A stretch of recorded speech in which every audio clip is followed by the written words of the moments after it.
अपना ये संस्थान विद्या भारती अखिल भारतीय शिक्षण संस्थान के मार्गदर्शन पर चलता है।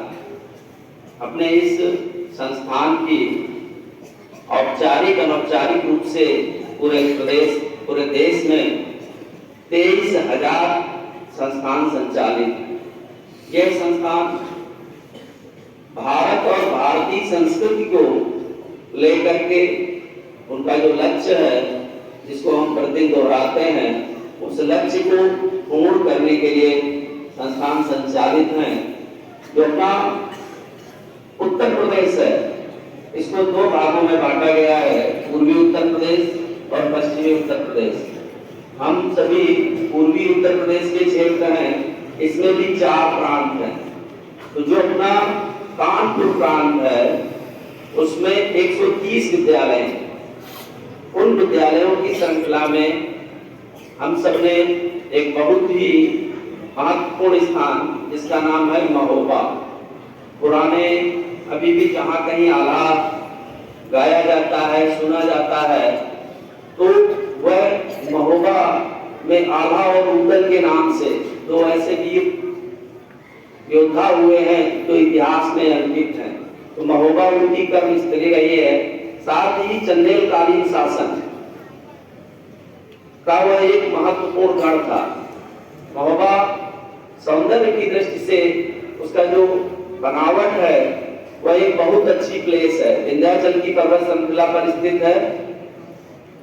जिस प्रकार बनारस का पान, वैसे ही महोबा का पान भी एक जमाने में प्रसिद्ध आज भी है। उसकी एक तहसील है चरखारी, उसको कहा जाता है बुंदेलखंड का कश्मीर। बहुत सा देखने के दृष्टिकोण से भी है, सरकार की भी बहुत सी योजनाएं चलती हैं। तो अपना जो महोबा जनपद है, उस जनपद में अपने 3 विद्यालय, उस जिला केंद्र में अपने 3 विद्यालय हैं। उनमें से एक बड़ा विद्यालय है, काफी लंबे समय से संचालित है, सरस्वती विद्या मंदिर इंटर कॉलेज आल्हा चौक। उस विद्यालय के सम्मानित प्रधानाचार्य जी अपनी टीम के साथ अपने इस परिसर में उपस्थित हैं। सम्मानित प्रधानाचार्य जी राष्ट्रीय स्वयंसेवक संघ के लंबे समय तक प्रचारक रहे हैं, फिर विद्या भारती योजना में आए और आपके कुशल नेतृत्व में सरस्वती विद्या मंदिर इंटर कॉलेज महोबा संचालित है। ऐसे यशस्वी प्रधानाचार्य जी मंचासीन हैं। मैं अपने विद्यालय परिवार की ओर से सम्मानित प्रधानाचार्य जी का स्वागत, अभिनंदन, वंदन करता हूँ। आपके साथ ही श्री जय नारायण जी, आप हिंदी के प्रवक्ता हैं उस विद्यालय में।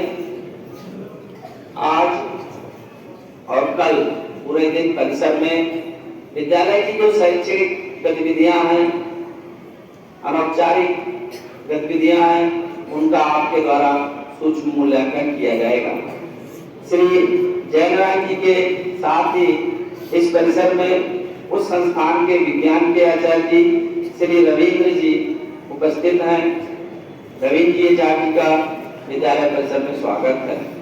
साथ ही उस संस्थान के गणित विषय के आचार्य जी श्रीमान आदित्य जी हम सबके मध्य उपस्थित हैं। आदित्य जी के साथ ही अंग्रेजी विषय के श्रीमान राजेश जी हम सबके मध्य उपस्थित हैं। भैया प्रधानमंत्री बहन रोली चंदन के साथ उनका स्वागत है। कंप्यूटर के आचार्य जी श्रीमान सुधाकर जी हम सबके मध्य उपस्थित हैं। साथ ही उस विद्यालय का जो अर्थ एवं लेखा है, उसके प्रमुख कार्यालय प्रमुख श्रीमान मदन गौरव जी उपस्थित हैं। आपका भी इस परिसर में स्वागत है।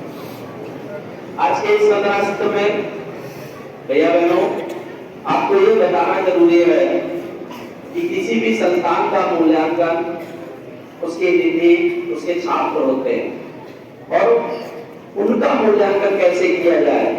तो जो अपना मूल्यांकन होता है, उसमें कहते हैं कि किसी को अपना सिक्का खोटा नहीं दिखाई पड़ता, परंतु जब दूसरे लोग आकर के उसका मूल्यांकन करते हैं, तो मूल्यांकन के बाद जो उसमें कमियां होती हैं, हम तो सभी को भी एक छोटी इसी स्लोगन के रूप में कहते हैं कि सोना जब तपता है तब कुंदन बनता है और अच्छी क्वालिटी का हो जाता है, उसकी कैरेट्स में सुधार होता है।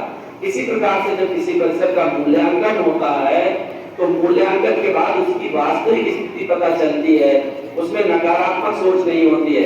तो ऐसे सभी बंधु निरीक्षक बंधु इस विद्या परिसर में उपस्थित हुए हैं। अगले 2 दिन आज और कल इस परिसर की छोटी छोटी जो कमियां हैं, अच्छाइयां हैं, उनका आपके द्वारा मूल्यांकन किया जाएगा और सुझाव दिया जाएगा। आप सभी का पुनः इस परिसर में स्वागत है। जय हिंद, जय भारत। क्योंकि आज का दिवस रानी लक्ष्मीबाई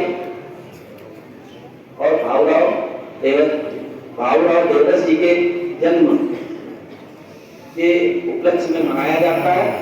कोई तो छोटे कार्यक्रम है उनको शीघ्रता से संपन्न करा करके वंदना स्थल जो है वंदना समाप्त की जाएगी। 1828 को वाराणसी में हुआ था। उनके बचपन का नाम मणिकर्णिका था, पर उन्हें प्यार से सभी लोग मनु कहते थे। उनके पिता का नाम मोरोपंत तांबे तथा माता का नाम भागीरथी बाई था। मोरोपंत एक मराठी थे और यह मराठा बाजीराव की सेवा में शामिल थे। सन 1842 में उनका विवाह झांसी के मराठा शासक राजा गंगाधर राव के साथ हुआ और वह झांसी की रानी बन गई। 21 नवंबर 1853 को राजा गंगाधर राव की मृत्यु हो गई और उनका एक पुत्र भी था जिसका नाम दामोदर राव रखा गया। अब हम कार्यक्रम की शुरुआत करते हैं। कानपुर के नाना की बोली बहन छबीली थी, लक्ष्मीबाई नाम पिता की वह संतान अकेली थी। नाना के संग पढ़ती थी वह नाना के संग खेली थी। पर्ची ढाल चमार कटारी उसकी यही सहेली थी।